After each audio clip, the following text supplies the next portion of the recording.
থেকে কোনোদিন হাবিলদার হতে পারবে না। আমি হাবিলদার হয়ে যাব। কেন? আমার যদি না হয়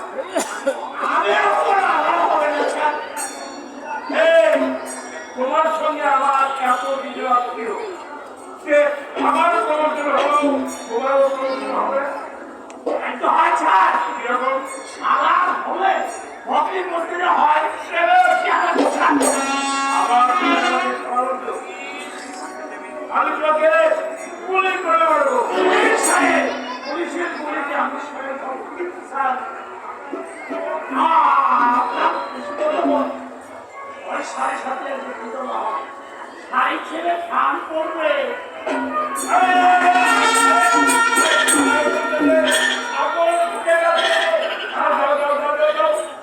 ছাগলগুলো তাড়িয়ে নিয়েছো, গাছপালা সব খেয়ে ফেললেছে।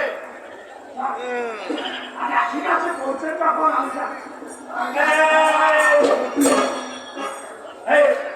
এই পিস্তলটা নিয়ে কি বললেন স্যার?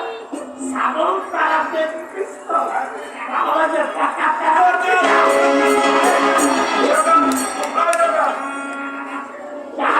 আসেনি।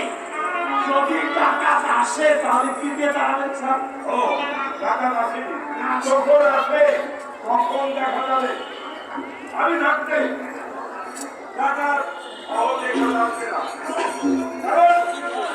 25 years experience in police life. তুমি আমার কথা বলতে পারো। ওই যে আছে আপনি মাঝে মধ্যে বলেন স্যার। ছাগল চালিয়েছো? আচ্ছা ঠিক আছে যাচ্ছি, তাহলে ওই পিস্তলটা নিয়ে পিস্তল শুরু করো। এই 80 টাকা দিয়ে দাও।